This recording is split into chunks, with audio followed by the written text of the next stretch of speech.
Oi pessoal, tudo bem com vocês? Meu nome é Juliana Fiorese, sejam todos bem-vindos ao meu canal e hoje teremos mais um diário de leitura do livro Os Miseráveis para o projeto de leitura conjunta que eu estou fazendo aqui no canal.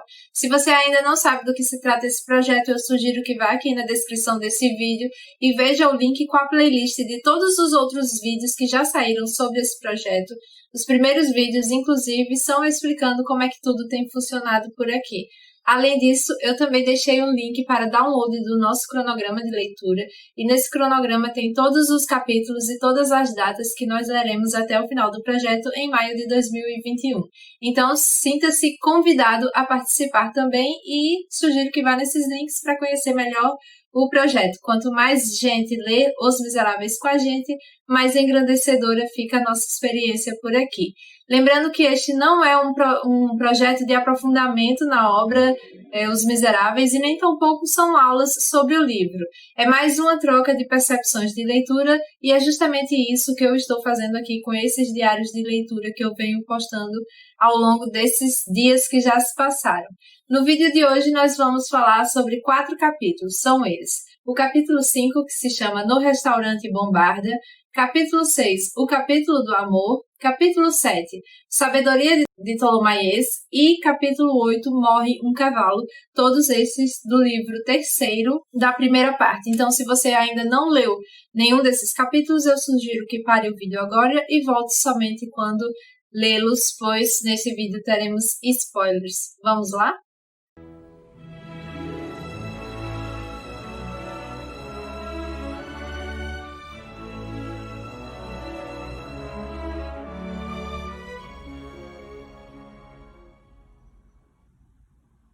Aqui no capítulo 5, que se chama No Restaurante Bombarda, a gente vai ver os jovens enamorados, os 4 casais ali sentados numa mesa no restaurante Bombarda.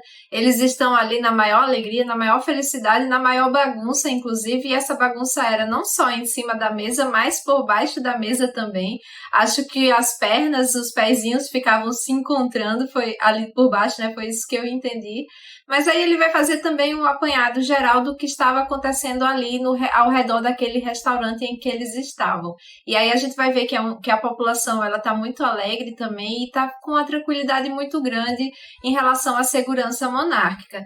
Inclusive, a gente vai se distanciar um pouquinho desses 4 casais e aí vai ter acesso à carta que o chefe da polícia, né, Angliès, ele escreve ao rei, falando justamente que ele não precisava se preocupar com a situação porque estava tudo sob controle, que o povo de Paris estava calmo e feliz. E aí mais na frente o narrador vai dizer, mas cuidado com o povo simples de Paris, porque quando eles veem um fim glorioso, eles não medem esforços para alcançar esse fim.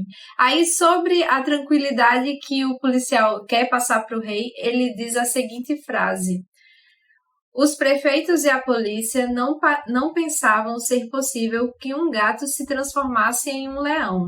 Contudo, esse foi o milagre do povo de Paris. O gato de outrora, tão desprezado pelo conde de Angliès, era estimado pelas antigas repúblicas. Ele encarnava a seus olhos a liberdade, e como que, servindo a bandeira a Minerva áptera do Pireu, havia na praça principal de Corinto um colossal gato de bronze. A ingênua polícia da restauração via com muito bons olhos o povo de Paris. Não é tão boa canalha como se pensa. E aí, sobre essa parte do povo, quando ele vê um final glorioso e ir até lá para conquistá-lo, ele vai dizer mais na frente o seguinte: trata-se de socorrer a pátria? Ele se alista, o povo, né? Trata-se de defender a liberdade? Arranca então as pedras das calçadas para fazer trincheiras. E aí, mais na frente, tem uma frase que eu achei muito interessante sobre o povo simples de Paris. Ele diz o seguinte: é graças à gente simples de Paris que a Revolução, embrulhada com os exércitos, conquista toda a Europa. Sua alegria é cantar. Deem-lhe uma canção apropriada e verão o que pode acontecer. E assim a gente termina esse primeiro capítulo da meta de hoje. Aqui no capítulo 9, que se chama O Capítulo do Amor, a gente vai ter uma conversa muito rápida ali entre três personagens, e eu acho que esse título do capítulo ele é muito irônico, porque apesar dele falar de amor, é justamente o contrário que eu percebi nesses diálogos que vão acontecer aqui. Primeiro, Favorite, ela fala que adora Blachevelle. E aí ele pergunta, o que você faria se eu não tivesse mais com você, se eu por acaso desistisse de você e fosse embora? Aí ela diz com muita animação, muita empolgação, que ele não é nem louco de fazer isso, que se ele fizesse, ela não iria ficar quieta, ela poderia inclusive chamar a polícia e prendê-lo. E aí ela continua dizendo que adora ele. Ele fecha os olhos muito orgulhoso do que ela disse, e parece que era isso que ele queria receber como resposta à pergunta que ele fez. E aí a amiga dela, baixinho, fala para ela, Favorite, então você gosta muito dele mesmo, né? Aí ela vai dizer, eu acho ele um sovina, eu gosto mesmo de um artista que mora ali na frente da minha casa, e é uma alegria toda vez que ele chega, ele começa a cantar, eu adoro escutá-lo, e ela ainda diz que ele tem muito futuro pela frente, mas enquanto isso, ela vai continuar dizendo que adora Blachevelle ali, e ainda tem a ousadia de dizer para a amiga que o quão ela é mentirosa, né? Ela fala, como eu sou mentirosa, né?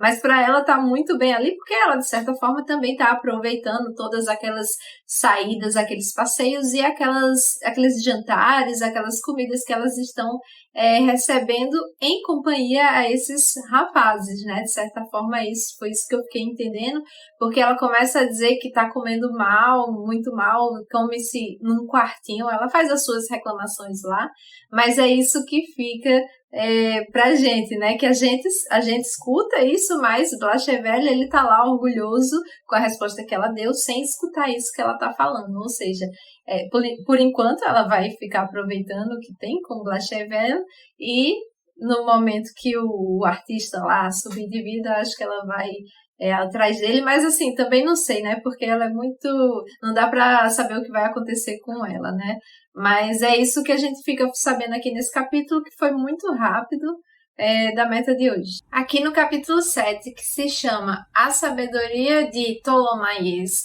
a gente vai começar a nos aproximarmos mais ali da mesa em que eles estavam, e aí Ptolomaios vai começar um discurso dele pedindo que todos tenham tranquilidade, que tenham calma, e a frase que ele falou aqui para o pessoal, ela me fez lembrar muito a minha pretensão, inclusive enquanto eu estava fazendo o nosso cronograma de leitura, que eu queria justamente que a gente lesse devagar, tivesse calma, não tivesse aquela pressa de terminar logo o livro. E aí me remeteu muito a essas escolhas que eu fiz na divisão dos capítulos com a frase que ele vai falar aqui. Obviamente ele vai falar aqui de comida, né, de jantar, que eles estão ali jantando, afinal de contas. Mas eu vou ler aqui, mas pensem na nossa leitura, pensem no nosso cronograma enquanto eu estiver lendo a frase que eu marquei aqui. Olha que interessante isso. Eu, pelo menos, achei, né? Ele diz o seguinte: vamos parar de falar assim, ao acaso, apressadamente. Se queremos ser deslumbrantes, vamos pensar um pouco. Muita improvisação esvazia bestamente o espírito. Cerveja que corre não cria musgo. Senhores, nada de pressa. Vamos dar um pouco de majestade a essa comilança. Comamos lentamente, apressemo-nos devagar. Calma, senhores. Olhem a primavera. Se chegar antes da hora, está perdida, pois o frio a matará. O excesso de zelo põe a perder os pessegueiros e os damasqueiros. O excesso de zelo tira toda a graça dos bons jantares. Nada de afobação, senhores. E aí eu coloquei até uma anotaçãozinha aqui que foi justamente isso. Pensei na nossa própria leitura coletiva ao criar o nosso cronograma, para irmos com calma, dando assim uma majestade à nossa leitura, sem pensar em terminar logo de ler o livro, porque muitas vezes a gente está lendo o livro e aí fica só pensando em quando vai terminar e a gente acaba não aproveitando os detalhes dessas leituras que a gente vai fazendo, e aí eu queria justamente isso, que a gente lesse com calma. E essa frase que ele colocou aqui, Nada de pressa, senhores. Vamos dar um pouco de majestade a essa comilança, ou seja, vamos ler devagar, nada de pressa, e dar uma majestade a essa nossa leitura, a essa nossa experiência literária.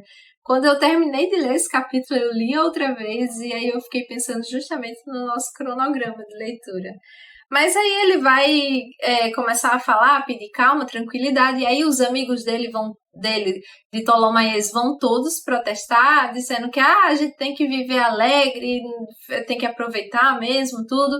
Mas logo Ptolomaiês ele consegue baixar a bola dos amigos, afinal de contas ele era o líder ali, como a gente já bem percebeu aqui nesses capítulos anteriores, e vai continuar falando sobre trocadilhos e sobre o jogo de palavras. E aí ele fala uma frase muito interessante também sobre esses trocadilhos. Ele vai dizer o seguinte: tudo o que há de mais augusto, de mais sublime e de mais encantador na humanidade, talvez até além da humanidade, é feito com jogos de palavras. E aí a gente vai perceber que Ptolomaiês é aquele cara que fala pelos cotovelos, né? Pelo menos os próximos parágrafos em que ele está falando são gigantescos. Mas eu achei interessante essa frase e eu deixei anotada aqui porque ele vai se usar muito bem desse jogo de palavras para chegar ali na conclusão que ele vai dar nesse jantar, né?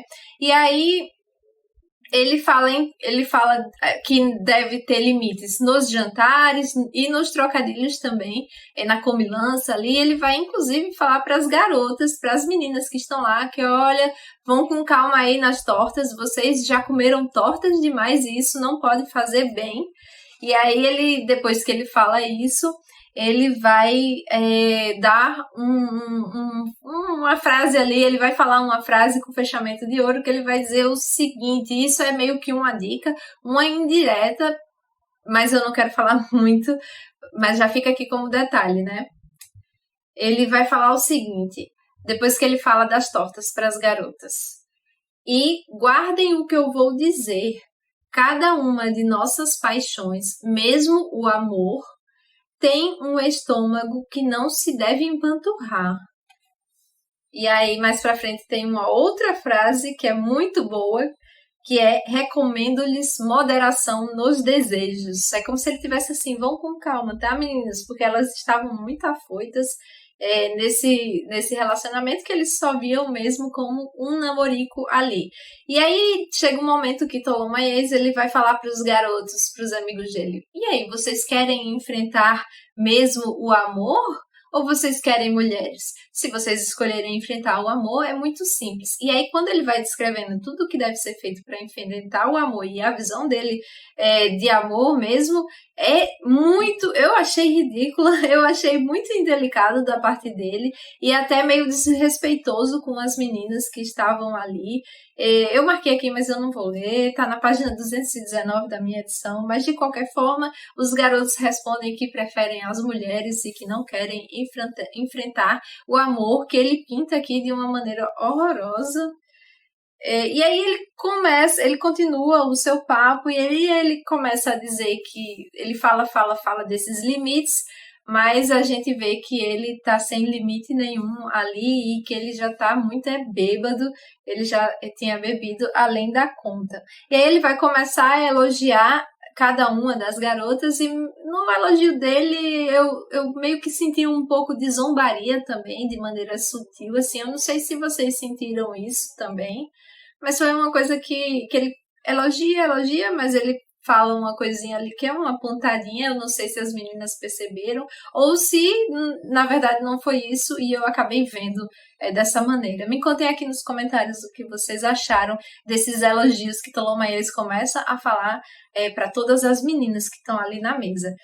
E ele fala também uma outra frase, que é o seguinte: não devemos aceitar cegamente as informações que nos dão.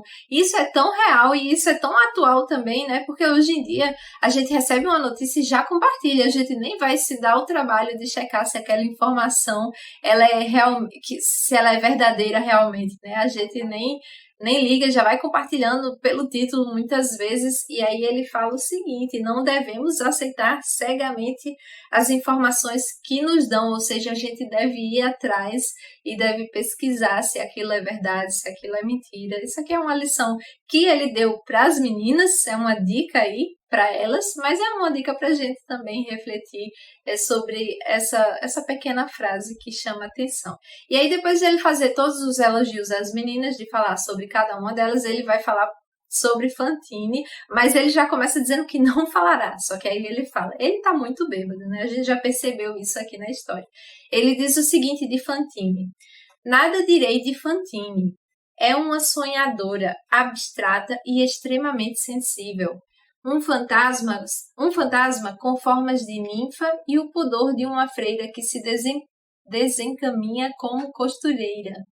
Mas se refugia nas ilusões, cantando, rezando, contemplando o céu sem saber bem o que vê nem o que faz, e com os olhos no céu passeia por um jardim onde há mais passarinhos do que realmente existem.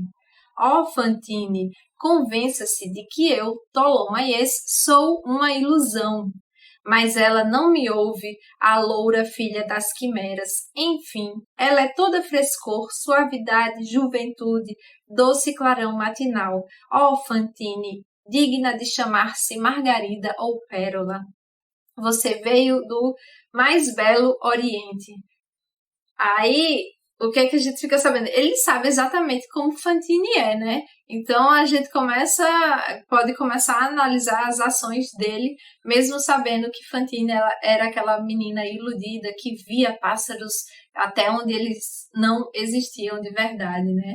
Aí fica esse detalhe aqui, ele sabe exatamente com quem ele está lidando. E aí ele também vai dar 2 conselhos para as meninas. O primeiro deles é o seguinte, ele diz: minhas senhoras, um conselho de amigo, iludam-se com seus coleguinhas se isso lhes parece agradável. Amar é o mesmo que iludir-se. Esses namoricos não foram feitos para se agacharem e se embrutecerem como se fosse uma criada inglesa com calos nos joelhos. Não. Eles devem ser alegremente inconstantes. Esse é o primeiro conselho que ele dá para as meninas. O segundo conselho é o seguinte: senhoras, um segundo conselho: não se casem. O casamento é um enxerto. Pode dar certo e pode não dar. Não corram esse risco. Aí ele vai dizer, mas o que eu estou falando? E aí começa a falar muito mais e a gente vai ver realmente essa loucura dele, né? Loucura, assim, por conta da bebida, né? Ele fala muito, e aí no final ele vai falar assim, abraça-me Fantine, só que aí ele se engana e acaba abraçando a outra, né? A amiga, a favorite. E aí a gente percebe o quão bêbado ele realmente estava ali, depois de todo aquele monólogo que ele vai falando besteira atrás de besteira, pelo menos na minha opinião, né? Na minha visão. Eu quero saber o que vocês acharam sobre todo esse papo que Tholomyès ele vai falar. Me contem aqui também nos comentários. E assim a gente termina esse capítulo. Aqui no capítulo 8, que se chama Morre um Cavalo, é um daqueles capítulos muito rápidos também. As meninas começam a reclamar um pouco ali do restaurante Bombarda, dizer que elas poderiam comer muito melhor em outros restaurantes, e os meninos eles vão defender o restaurante Bombarda. Fica um pouquinho nessa discussão, só que depois Tholomyès ele começa a falar sobre outros assuntos, ele começa a viajar um pouco, e aí começa a falar muito também. Os meninos até tentam interromper, pedindo para eles para Tholomyès falar sobre outros assuntos, sobre filosofia, e aí ele responde muito rapidamente, e aí nem dá bola e começa a falar também, só que aí ele é interrompido por um grande barulho que acontece ali no pátio, e aí quando todo mundo se volta, foi uma charrete que caiu porque um cavalo havia caído também. Aí a gente vê o cocheiro reclamando lá, do cavalo, e aí percebemos que, assim, de tão cansado, o cavalo caiu morto. E é isso que faz Tholomyès ele parar aquele discurso que ninguém mais aguentava e descansar um pouquinho, né? Esse silêncio que fica é interrompido por uma fala de Favourite, que ela pergunta: e aí, Ptolomaiês, e a nossa surpresa? Eu já ia esquecendo. Aí Ptolomaiês, ele vai dizer: calma, a surpresa começa agora, e ela começa com um beijo na testa. Aí todos os rapazes pegam as suas mocinhas e dão um beijinho na testa delas, e eles saem enfileirados com o indicador assim na boca, pedindo silêncio. E aí Fantine até suspira: por favor, não demorem, voltem logo, estamos esperando vocês. E aí acaba o capítulo e acaba a meta de hoje. Eu quero saber se vocês estão ansiosos para saber que surpresa é essa que esses garotos vão fazer para essas meninas. A surpresa começou com um beijinho na testa e uma saída enfileirada. O que é que vocês acham que vai acontecer? Eu tô muito ansiosa para retornar nessa parte da história, porque, como eu já li o livro, eu já sei o que acontece, mas eu quero saber se vocês estão ansiosos para saber o que vai acontecer daqui para frente também. Deixem aqui nos comentários. É isso, pessoal. Espero que tenham gostado do diário de leitura de hoje. Vou pedir que deixem aqui um like nesse vídeo, afinal de contas isso me ajuda bastante. E se você ainda não é inscrito no canal, por favor, inscreva-se também. Vou aproveitar esse momento e pedir que compartilhem esses vídeos, esse projeto com mais pessoas, com amigos, com familiares, porque quanto mais gente souber e quanto mais pessoas participarem da nossa leitura, melhor ela fica com a nossa troca de experiências literárias.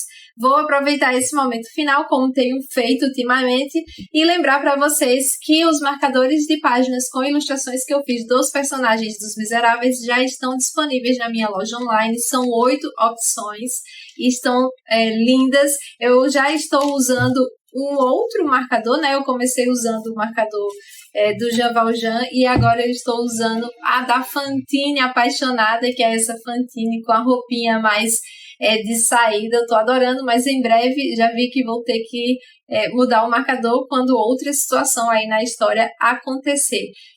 Essa é uma ótima oportunidade de vocês apoiarem o meu trabalho e, além disso, terem marcadores belíssimos acompanhando a leitura de vocês também. Os links dos marcadores estão aqui na descrição deste vídeo. Além disso, vocês podem apoiar o meu trabalho sendo assinantes do meu Apoia-se, que é um projeto é um clubinho de papelaria e organização digital. Lá no link tem todas as informações necessárias. E além disso, se vocês se interessarem, se vocês forem comprar alguns dos livros que eu deixei aqui na descrição do vídeo, que são links da Amazon, a Amazon acaba me transferindo a pequena porcentagem. Isso não tem custo adicional nenhum para vocês. É isso, vou ficando por aqui e até o próximo diário de leitura. Um beijo, tchau, tchau.